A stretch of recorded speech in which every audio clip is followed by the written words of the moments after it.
que j'aimerais dire. Allez, quatrième partie. Comme je l'ai dit dans une partie de cet entretien, Jean-Pierre, tu nous forces, et c'est plutôt une qualité, à relire, je ne sais pas si ce sont des classiques, mais en tous les cas à relire des textes importants, à revoir des images aussi qui constituent notre histoire et notre rapport à l'image. On est sorti récemment d'une période particulièrement difficile et on a eu l'idée peut-être dans cet entretien d'évoquer un texte qui, parmi les textes qui avaient été cités, il n'avait pas été tellement cité et peut-être qu'on aura des explications à donner sur ces textes qui avaient été cités. Je veux dire par là, pendant la pandémie de Covid-19, on a parlé du journal de l'année de la peste, on a parlé bien sûr de Jean Giono, mais assez étrangement, personne n'a cité, à mon sens, peut-être que ça existe, Le théâtre et la peste, ce texte important d'Antonin Artaud, qui a été repris ensuite dans ses écrits complets. C'est un texte qu'il écrit en 1935 et je ne vais pas être trop long, mais justement, il me semble bien sûr que ça résonne par rapport à notre actualité, mais ça résonne aussi par rapport à ton travail et ça fait le lien, notamment chez Artaud, entre peste, sexualité et finalement érotisme. En gros, la théorie d'Artaud dans ce théâtre de la peste, si on résume son texte, ça serait que la peste exprime le caractère sombre de la personne, des personnes contaminées, mais en exprimant le caractère sombre des personnes contaminées, ça révèle aussi leur désir, leur sexualité, et aussi par moments, souvent quelques moments hélas avant leur mort, ça les libère de quelque chose, et c'est une forme de libération. Je rappelle ce texte parce que je crois qu'il est d'une belle actualité, mais surtout qu'il t'a marqué, comme généralement, ou plus généralement, les textes d'Artaud.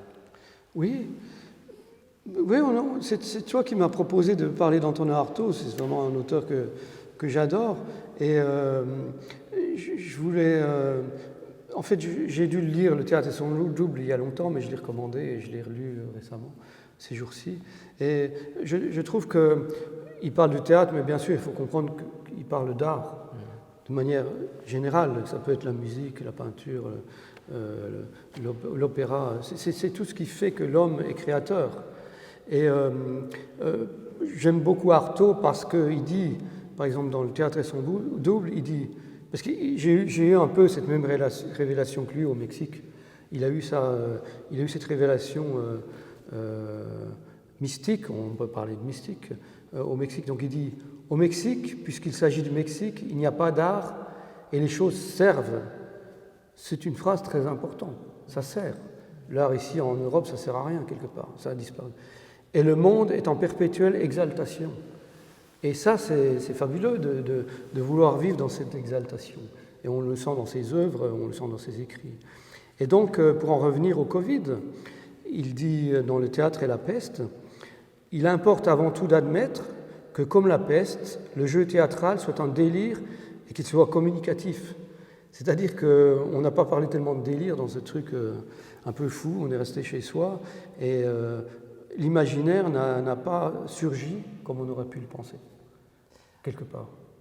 En tous les cas, pour l'instant, effectivement, par toutes les mesures qui avaient été prises, c'était justement des mesures qui interdisaient d'une certaine manière ce délire. Et moi, j'aime beaucoup dans son texte Le théâtre et la peste, cette idée, non pas parce qu'elle tue des personnes, et ça je m'en désole, mais tout simplement cette idée de contagion, c'est-à-dire cette contagion du désir dont il parle fondamentalement. Il a plusieurs phrases sur cette idée de contagion, et il l'explique aussi. Et ça, je sens cela dans tes images, même si ce n'est pas volontaire de ta part. Il explique, quand il dit bien sûr le théâtre, il y a dans le théâtre quelque chose de victorieux et de vengeur comme dans la peste. Je sens quelque chose aussi dans certaines images que tu nous proposes de victorieux et de vengeur. Pas parce que tu voudrais te venger, mais parce que parfois tu nous confrontes à des images qui nous placent, non pas dans un inconfort, mais en tous les cas dans un rapport différent à l'image, de personnes qui ont une relation qui ne serait pas confortable à l'image. Et c'est ça qui est assez étonnant avec un traitement dans des sérigraphies très soignées, avec des coloris vifs ou parfois très doux, et pourtant l'image a une sorte de fureur, a une sorte de victoire sur finalement quelque chose qui serait presque rassurant, comme je l'ai dit au début, comme impénétrable dans lequel on serait installé. Et c'est cet aspect ou ces paradoxes féconds qui m'intéressent tout particulièrement dans ton installation. Alors, effectivement, il y a ce théâtre de la peste. Artaud, quand tu dis qu'il parle du théâtre, il parle évidemment des arts. Je voulais te faire peut-être réagir à 2 œuvres d'Artaud que tu as choisies, notamment la première, qui est, si on la voit, et qui est très abîmée d'une certaine manière, et on pourra peut-être essayer de comprendre pourquoi. Bien sûr, tu as choisi cette œuvre, mais aussi quelle est la nature même de ce support si abîmé, finalement si terrible d'une certaine manière. Oui, mais ça c'est un dessin de magie noire, c'est-à-dire qu'il envoie un spell, il envoie une invocation à quelqu'un pour qu'il meure. C'est un objet magique et qu'il a brûlé justement pour que la magie fasse effet. Lui, il était bien dans ce terme de magie. Et on voit des croix, sans doute des étoiles. C'est une manifestation cosmique, peut-être du sang ou de la rouille. Je ne sais pas exactement quels sont les matériaux qu'il a utilisés. Il veut se venger de quelqu'un, de quelque chose ou de la vie qu'il a peut-être enfermé dans l'asile dont tout le monde sait où il était enfermé. Et c'est un peu comme Van Gogh, ils veulent absolument créer quelque chose. Et comme tu l'as dit tout à l'heure, mes œuvres sont des victoires sur la vie. C'est-à-dire que oui, je suis en vie et je veux en témoigner. Voilà, c'est ça. Et puis je voulais citer Artaud justement à ce moment-là parce que on en revient à ce Covid et à la situation complètement... Parce que ce virus s'est propagé aussi grâce ou à cause de notre mode de vie, de notre mondialisation. Et il dit dans Le théâtre et la peste, et la question qui se pose maintenant est de savoir si dans ce monde qui glisse, qui se suicide, sans s'en apercevoir, il se trouvera un noyau d'hommes capable d'imposer cette notion supérieure du théâtre qui nous rendra à tous l'équivalent naturel et magique des dogmes auxquels nous ne croyons plus. Bien évidemment, le monde que l'on a connu disparaît. Et c'est peut-être le rôle des artistes de faire réapparaître ce monde, de réenchanter le monde. Alors, ce n'est pas le moindre des paradoxes, puisqu'à la fois, effectivement, il y a ce monde dans lequel on ne croit plus, et puis dans ce dessin, dans cette espèce d'ex voto, enfin, qui a une vertu magique, ou en tous les cas, il y a une velléité magique, il y a justement beaucoup de croyances. Et à la fois, ce n'est pas une question simplement de sacré, mais on sent dans ton travail, revenons aussi à ton travail, cet intérêt pour les religions, pour les croyances et pour les circulations des religions entre elles. Est-ce que tu peux nous en parler un peu? Pourquoi ça d'une certaine manière, dans tes œuvres, ça devient coalescent entre différents modes de croyance, pratiques aussi, parce que pour toi, la croyance n'est jamais en tant que telle, hein, elle me semble très très liée à une pratique, et une pratique évidemment corporelle. C'est une vaste question. Je pense que l'homme se reconnaît dans les rituels, les premiers rituels que l'on connaît à la préhistoire, c'était d'enterrer les morts. C'est pas de les jeter comme on a fait dans les EHPAD maintenant. C'est vraiment... Non, mais c'est très important. Ce rapport à l'humain, c'est-à-dire que là, on discute, on est en face, il faut qu'il y ait une communication. Imagine-toi que nos parents soient morts du Covid et qu'on n'ait pas pu assister à l'enterrement. C'est la disparition du rituel, c'est la disparition de l'être humain quelque part. Et ça fait vraiment... ça m'attriste. Et toutes les religions ont essayé de développer ce côté spirituel, qui a été complètement, surtout pour les religions monothéistes, la sexualité est complètement enterrée. On sait pourquoi, parce que souvent les religions étaient dictées par des hommes et que le plaisir féminin leur a toujours fait peur, quelque part. Bon, c'est vrai que de voir une femme en extase, c'est autre chose que de se balader dans la rue tranquillement. Bataille en parle bien. c'est une furie quelque part. C'est indescriptible, la jouissance féminine. Quelque part, les cris et tout, quelque part, ça peut faire peur. Là, tu parlais de peur. Bon, c'est vrai que la jouissance féminine fait éminemment peur aux hommes. Donc, alors, ils ont inventé plein de systèmes pour que les femmes ne jouissent pas. Bon, alors, voilà, c'est leur truc. Mais les sociétés matriarcales de la préhistoire prônaient cette jouissance. Les femmes étaient bien sexuées, les seins, le sexe était généreux. Alors maintenant, bon, on revient un peu à ça avec la pornographie, mais c'est par la sexualité où il n'y a pas aucun côté de fertilité dedans. Bon, c'est juste du plaisir pour le plaisir, qui n'a pas grand intérêt quelque part. Puis la différence, c'est que la pornographie, c'est lié aussi à ce qu'on pourrait appeler, ainsi que les sociologues qui ont travaillé sur la pornographie, j'allais dire au mythe de la performance. Il y a une idée de performance, tandis que là, dans l'érotisme, dans l'image même hyper érotique, il n'y a pas cette volonté de réelle performance. C'est une autre façon, par le plaisir, de connaissance, d'accès à un mode de connaissance. Oui. Et un mode de connaissance peut-être qui serait, non pas enfoui, mais qui serait lointain, disparu, et comment peut-être dans une certaine forme de sexualité, ou en tous les cas de plaisir, on pourrait faire revenir à la surface, par des résurgences, certaines images, certaines coutumes, peut-être même certains savoirs. Moi, je sens ça dans tes représentations, et aussi dans les représentations que nous commentons depuis presque une heure. Donc, c'est ça qui m'intéresse profondément, et c'est aussi pour ça qu'on a voulu installer ces 4 piliers du ciel, pour justement sortir simplement de l'analyse iconologique, c'est-à-dire faire revivre ces images. Il y a un aspect qui m'intéresse énormément. J'avais participé il y a quelques années, mais peu importe, à un colloque qui s'appelait « Les images ne meurent jamais », c'est exactement ça. J'ai l'impression que quelque part, grâce à certaines mises en relation des images entre elles dans tes installations, notamment les 4 piliers du ciel, tu fais revenir des images, comme on pourrait d'ailleurs d'une certaine manière, mais le terme ne te plaira probablement pas, faire revenir des refoulés ou des choses qu'on a oubliées volontairement, ou que la société, bien sûr, pour prendre un terme honni par Artaud, nous a fait oublier. En tous les cas, il y a quelque chose aussi presque d'un dessaisissement de la main de l'artiste chez Artaud, puisqu'on écrit sous l'emprise d'esprit ou du hasard, et ça donne une force particulière à ce dessin, croquis, je ne sais pas trop comment l'appeler, ex voto peut-être aussi. Oui. Et puis, mais je voulais revenir juste brièvement sur ce que tu dis. C'est totalement vrai, parce que nous sommes les derniers témoins des peuplades premières, et tous ces savoirs disparaissent. Et Jean Mallory, qui dirige la collection Terre humaine, et dont tous les livres sont éminemment intéressants, dit qu'il faudrait faire des facultés, créer des facultés pour ces savoirs. Et parce que les Aztèques, bon, ils font plus de sacrifices humains, c'est pas une bonne chose de faire un sacrifice humain. Mais au-delà de cela, ils faisaient une fois par mois une fête pour les fleurs, une fête pour le sel, une fête pour l'eau. Et quand on voit comment on maltraite la nature aujourd'hui, ces sacrifices semblaient intéressants. Et voilà, ben là on voit un corps d'Artaud. On voit presque un sacrifice humain. Il se décapite aussi, le sang jaillit. Oui.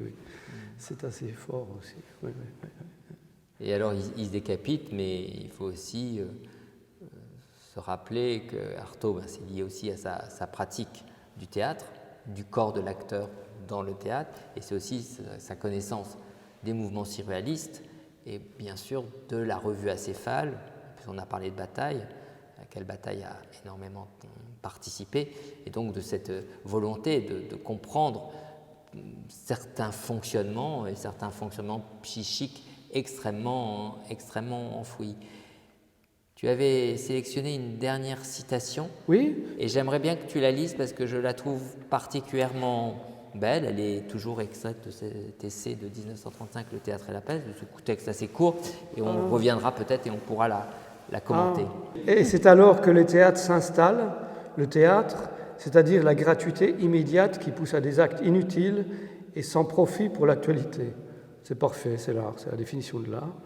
Et puis la citation suivante. On peut dire maintenant que toute vraie liberté est noire et se confond immanquablement avec la liberté du sexe, qui est noire elle aussi, sans que l'on sache très bien pourquoi. On vient d'en discuter. Car il y a longtemps que l'éros platonicien, le sens génésique, la liberté de vie, a disparu sous le revêtement sombre de la libido, que l'on identifie avec tout ce qu'il y a de sale, d'abject, d'infamant dans le fait de vivre, de se précipiter avec une vigueur naturelle et impure, avec une force toujours renouvelée vers la vie. Ben voilà, il faut se projeter sans arrêt vers la vie. Oui, c'est un immense flux comme ça. Oui, il faut être dans le flux. Voilà, c'est bien. Oui, oui. Donc ça reviendrait à cette idée qu'on sent, j'imagine, dans ton travail, et particulièrement si on regarde les 4 piliers du ciel et d'autres grandes installations que tu as pu faire, cette idée de circulation d'une image à l'autre et d'un carré sérigraphique, si je puis dire, à l'autre. Il y a une autre chose moi, qui me frappe, je n'avais pas pensé à cette phrase que tu as lue précédemment, notamment sur les actes inutiles.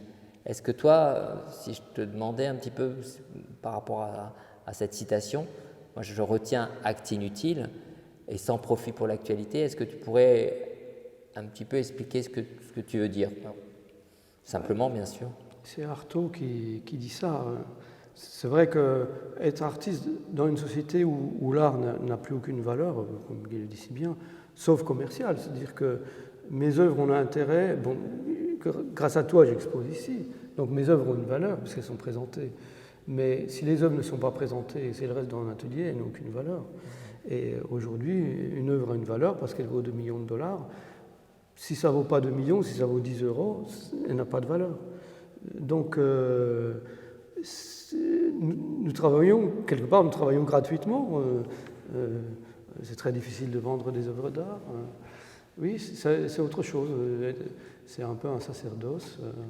Bon, là où je trouve que le bas blesse un peu, c'est que la société française n'a pratiquement aucune reconnaissance vis-à-vis des artistes. Il n'y a pas beaucoup de soutien, il n'y a pas beaucoup d'intérêt.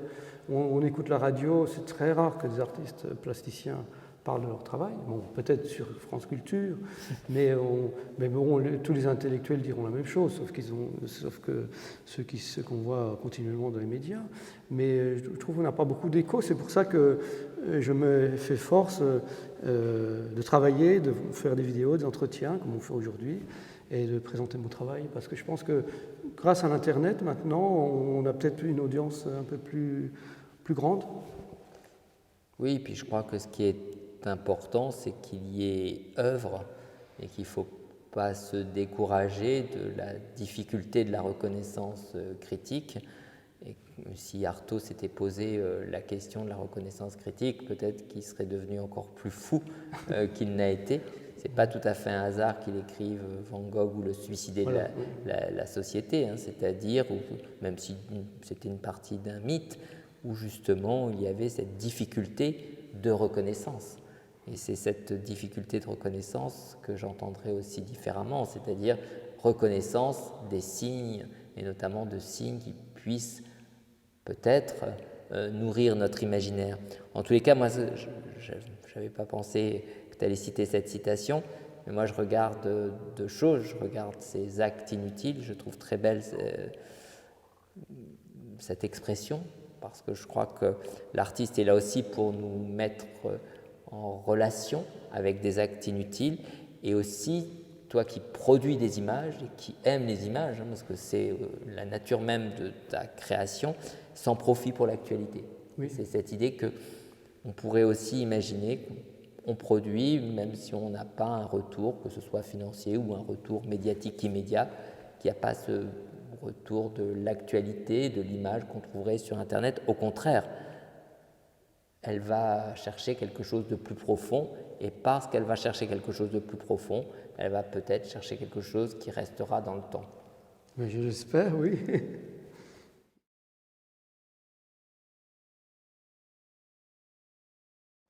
Alors Jean-Pierre, je n'ai pas vu passer le temps, on arrive au terme de cet entretien.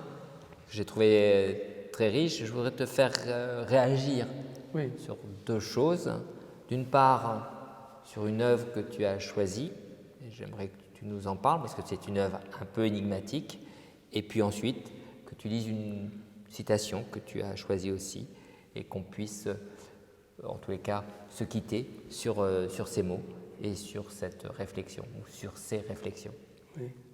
Eh bien, écoute, c'est une petite miniature indienne du XVIIIe siècle qui s'appelle la pure conscience ou le vide métacosmique. Et je crois que chaque artiste rêve de faire ça. C'est fabuleux parce que au milieu, c'est un lavis de gouache très simple. On pourrait penser aux travaux de Maurice Louis, travaillant sur le vide, ou d'Yves Klein, travaillant sur le vide également. Et c'est orné de petites fleurs comme ça, bleues. On a parlé de la décoration tout à l'heure, mais ce n'est pas la décoration. C'est-à-dire qu'on a parlé aussi d'être encadré. Et là, le vide doit être encadré parce qu'on ne peut pas vivre le vide. C'est trop dur pour nous. Et les hindous ont 19 formes de vide, les bouddhistes aussi. Donc nous, on n'a que le néant, on a l'être et le néant, c'est bien pauvre. Et je suis fasciné par la puissance métaphysique des hindous. Et c'est une œuvre qui me transvase vers une belle idée de l'humanité. Pour parler du vide, c'est déjà avoir réfléchi des milliers d'années, parce que les hommes préhistoriques n'avaient peut-être pas d'idée du vide, mais que ces hindous, avec leur connaissance technique, ils n'avaient pas la connaissance technique de l'Occident. Ils connaissaient pas, enfin ils connaissaient beaucoup de choses, mais ils ont plus développé leur métaphysique. Et ça, chaque fois que je lis des livres de ces peuples-là, je suis fasciné. Bon, ça peut être la même chose des aborigènes d'Australie, sauf que bon, ils ont très peu écrit et il y a assez peu d'art qui ont survécu. D'œuvres d'art, peut-être de l'art pariétal. Et donc ça, c'est fascinant. Et je voulais finir sur une chose qui est issue du voyage et aventure de l'esprit d'Alexandra David-Néel, et qui dit « Que de voix se sont élevées dans les forêts solitaires, alimentant les rêveries panthéistes de l'Inde autrefois, aujourd'hui traversées par des routes où circulent des camions, survolés par des avions qui promènent leurs passagers profanes au-dessus des cimes himalayennes, où les Indiens plaçaient les demeures de leurs dieux. Ces voix se sont tues, ou peut-être n'existe plus d'oreilles capables pour les entendre. » Ça, c'est le rapport à l'art dont on a parlé.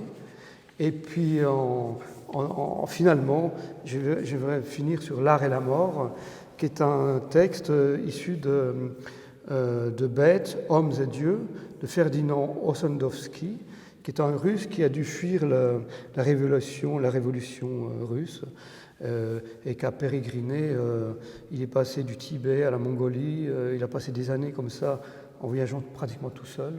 Et à la fin de son livre, il parle de la nature et il dit la chose suivante: « La nature ne connaît que la vie, la mort n'est pour elle qu'un épisode.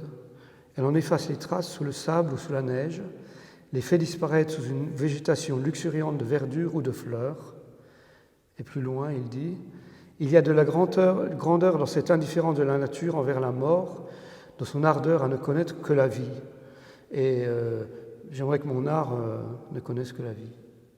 Je crois que c'est une magnifique conclusion et je te remercie une nouvelle fois pour cet entretien et puis la richesse de nos échanges. Merci beaucoup Nicolas, c'était vraiment un plaisir de discuter avec toi et puis merci à Lionel et tous les gens qui nous ont aidés pour ce bel entretien.